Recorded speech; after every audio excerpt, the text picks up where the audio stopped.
ગુજરાતના બોટાદમાં જે હળદર ખાતે જે ઘટના બની તેના પડઘા સમગ્ર ગુજરાતમાં પડ્યા.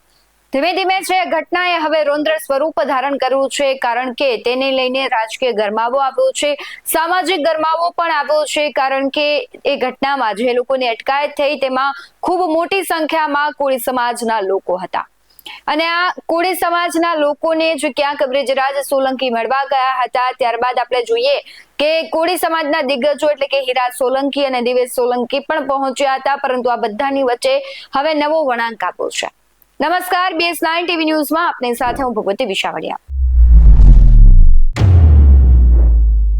આમ જોઈએ તો ગુજરાતમાં જે કહેવાય છે કે જ્ઞાતિ જાતિ આધારિત જે સમીકરણો પર નજર કરીએ તો કોળી સમાજની ખૂબ અસર દર વખતે ચૂંટણીમાં પડતી હોય છે કે જે બાજુ તેનું પલ્લું નમે તે પક્ષ છે, તે પાર્ટી છે, તેને ક્યાંક વધુ લાભ થતો હોય તેવું દેખાઈ રહ્યું છે. અને આપણે જોઈએ છે કે છેલ્લા ઘણા સમયથી જસદણમાં કુંવરજી બાવળિયા અને ભાવનગરના બ્રિજરાજ સોલંકી વચ્ચે ક્યાંક આક્ષેપ પ્રત્યે આક્ષેપ અને ટક્કર જોવા મળી રહી છે. આ બધાની વચ્ચે જ્યારે 1 મહિના પછી હળદર ખાતે હીરા સોલંકી પહોંચે છે અને તેના વળતા જવાબમાં છે ક્યાંક ને ક્યાંક બ્રિજરાજ સોલંકી એવું કહી રહ્યા છે કે જે પ્રમાણે તેઓ આક્ષેપ કરી રહ્યા છે કે ભારતીય જનતા પાર્ટી છે, અને આ બાજુ તમે જુઓ કે હીરા સોલંકી છે એ ખૂબ જાણીતા અને પરસોત્તમ સોલંકીનું ભારતીય જનતા પાર્ટીમાં જે પદ છે તેને લઈને ક્યાંક અસર થતી હોય છે. ત્યારે આ બધાની વચ્ચે બ્રિજરાજ સોલંકીએ વળતો જવાબ આપ્યો છે હીરા સોલંકીને, કારણ કે હીરા સોલંકીએ એવું કહ્યું હતું કે સમાજના નામે રાજકારણ થઈ રહ્યું છે, સમાજના લોકોને ઉશ્કેરવાનો પ્રયત્ન અમુક લોકો કરી રહ્યા છે. એટલે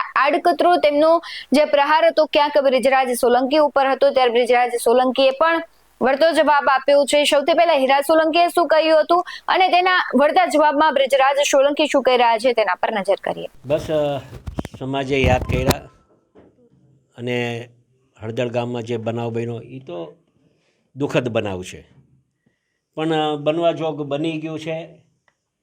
સમાજને જ્યારે એક સમાજના આગેવાન તરીકે અમારી પણ ફરજ બને કે જે વસ્તુ બની છે ત્યાં સ્થળે જઈને રૂબરૂ અમારા સમાજના આગેવાનો સાથે મુલાકાત કરી અને આગેવાનોએ હાકલ કરી કે ભાઈ તમે પણ અહીંયા આવો.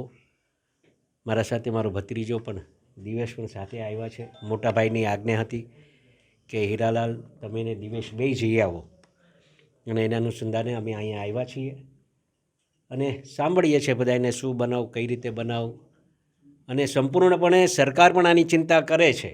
હું આપના માધ્યમથી હું કહેવા આવ્યો છું કે સરકાર આની ચિંતા કરે છે, અને એક સરકારના પ્રતિનિધિ તરીકે હું પણ અહીંયા આવ્યો છું અને બનતી કોશિશ જે કાંઈ ન્યાય અપાવવાની વાત હશે એમાં સંપૂર્ણપણે અમે અમારા કુંવરજીભાઈ બાવળિયા હોય, રાજેશભાઈ ચુડાસમા હોય, નીમુબેન હોય, મોટાભાઈ હોય, અમે સંપૂર્ણ બધાને ભેગા કરી અને જેના પર અન્યાય થયો હશે, જેને લાગતું હશે કે મારું ખોટું નામ આવ્યું છે, તો એવા લોકોને છોડાવવા માટેના અમે પૂરતા પ્રયત્ન કરીશું.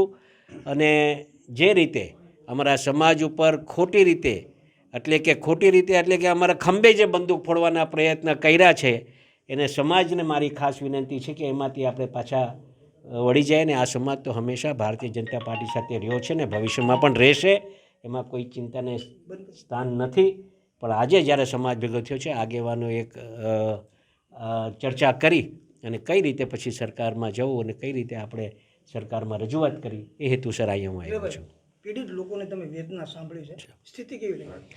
સાંભળી છે, હવે બનાવ બન્યો છે, પણ સરકાર છે ક્યારેક શું થાય છે કે ઉશ્કેરાટમાં આવીને કોકનું કરેલું બીજાને પણ ભોગવવો પડતો હોય છે. ક્યારેક એવું બનતું હોય છે, અને આવો બનાવ ક્યાંક એવો બન્યો છે, ક્યાંક લાગ્યું છે, તો એ રજૂઆત અમે જ્યાં કરવાની હશે ત્યાં રજૂઆત મોવડી મંડળને કરી અને એને ન્યાય આપવાનો પ્રયત્ન કરીશું અમે. નમસ્કાર, જય હિન્દ, જય ભારત, જય જવાન, જય કિસાન. દોસ્તો, હું બ્રિજરાજ સોલંકી.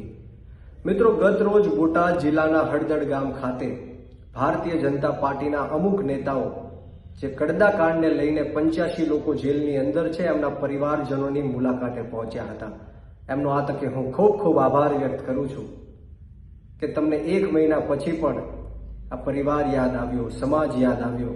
એમનો આ તકે હું ખૂબ આભાર વ્યક્ત કરું છું. અને સાથોસાથ દુઃખની વાત એ છે, સમાજ એવું કહે છે કે માત્ર ને માત્ર જશ મેળવવા માટે, તક ઝડપવા માટે આ લોકો મુલાકાતે પહોંચ્યા હતા.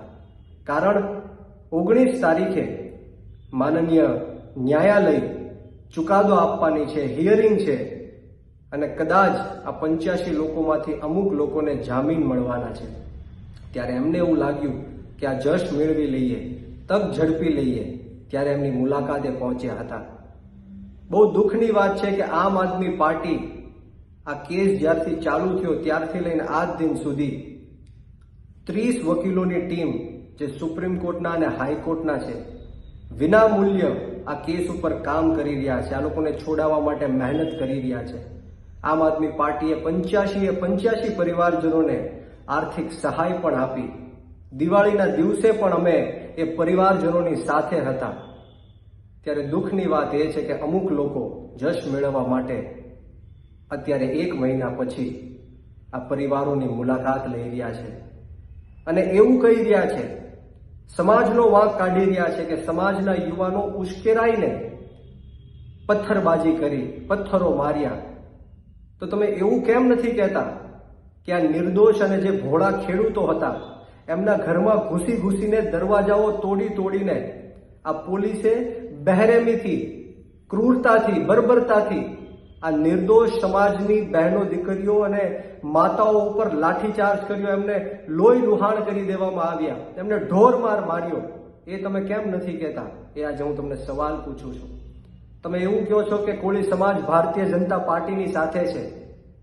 હું તમને કહેવા માંગુ છું, કોળી સમાજ ભારતીય જનતા પાર્ટીની સાથે છે એટલે જ નિર્દોષ લોકો ઉપર લાઠીચાર્જ કરવામાં આવે છે, એમના હાથ પગ તોડી નાખવામાં આવે છે, લોહી લુહાણ કરી દેવામાં આવે છે.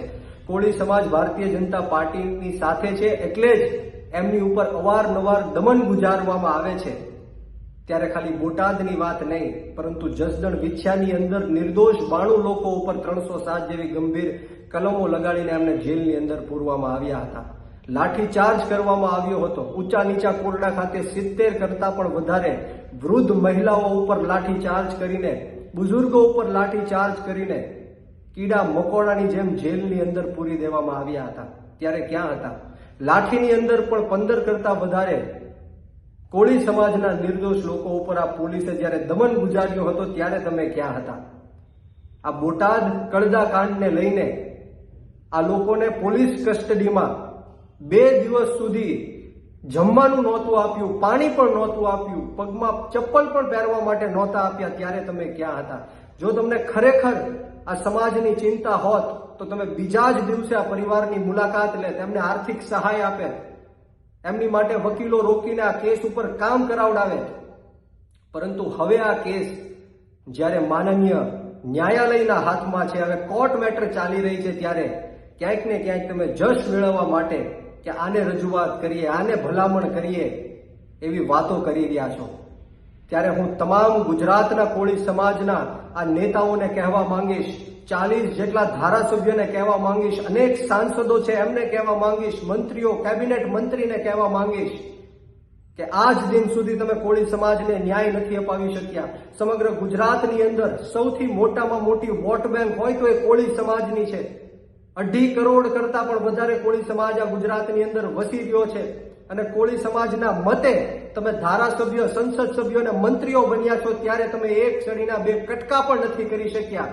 ત્યારે આજે હું તમને કહેવા માંગીશ કે આવનારા દિવસોની અંદર જો આ કોળી સમાજના નિર્દોષ લોકો ઉપર ખોટા જે કેસો કર્યા છે પાછા ખેંચવામાં નહીં આવે, જે કોઈ પણ અધિકારીઓએ બહેરેમીથી, ક્રૂરતાથી, બર્બરતાથી આ નિર્દોષ કોળી સમાજના યુવાનો અને વડીલો, માતાઓ ઉપર જે લાઠીચાર્જ કર્યો છે, દમન ગુજારવામાં આવ્યું છે, એમને સસ્પેન્ડ કરવામાં નહીં આવે તો હું આવનારા દિવસોમાં ગાંધી ચિંધ્યા માર્ગ ઉપર અને જરૂર પડે તો શહીદ આઝમ સરદાર ભગતસિંહના માર્ગ ઉપર પણ મારી આંદોલન કરવાની તૈયારી છે. આ તમામ લોકોને સત્તા પક્ષના જેટલા પણ કોળી સમાજના ધારાસભ્યો છે, સંસદ સભ્યો છે, મંત્રીઓ છે, કેબિનેટ કક્ષાના મંત્રીઓ છે, એમને હું આ તકે વિનંતી કરું છું કે કોળી સમાજમાં જો તમે જન્મ લીધો હોય, કોળી સમાજના મતે તમે જીત્યા હોય, ધારાસભ્ય, સંસદ કે મંત્રી બન્યા હોય તો તાત્કાલિક ધોરણે જશ મેળવવાની વાત નહીં, પરંતુ ખરેખર કોળી સમાજની પડખે ઊભા રહીને એમને ન્યાય અપાવો, કોળી સમાજના કેસો પાછા ખેંચાવડાવો.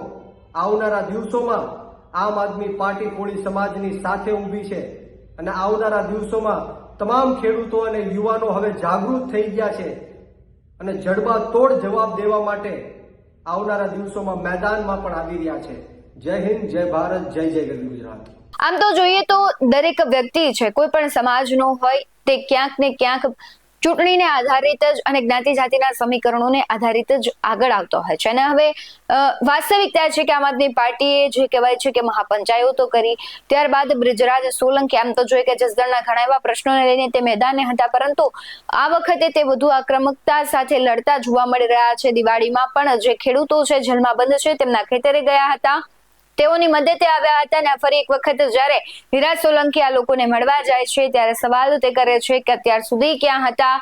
ને ખાસ કરીને આ બધી જ ઘટનાઓ છે તેમાં કોળી સમાજ કહેવાય છે કે મુખ્ય કેન્દ્ર રહ્યું છે. ત્યારે તમારું શું કહેવું છે બ્રિજરાજ સોલંકીની પ્રતિક્રિયાને લઈને, હીરા સોલંકી જે પહોંચ્યા હતા તેમને લઈને, અને ખાસ ભારતીય જનતા પાર્ટીને આ બધાથી શું લાભ થશે કે નુકસાન થશે તેને લઈને તમારું શું માનવું છે? કમેન્ટ બોક્સમાં જરૂરથી જણાવજો. બાકી આવા જ વધુ અહેવાલો સાથે ફરી મળતા રહીશું. તમે અમારી યુટ્યુબ ચેનલને સબસ્ક્રાઇબ કરવાનું, અમને ફેસબુક અને ઇન્સ્ટાગ્રામ પર ફોલો કરવાનું ભૂલશો નહીં. બાકી અવનવી અપડેટ્સ મેળવવા માટે આપ જોતા રહો BS9 TV ન્યૂઝ. નમસ્કાર.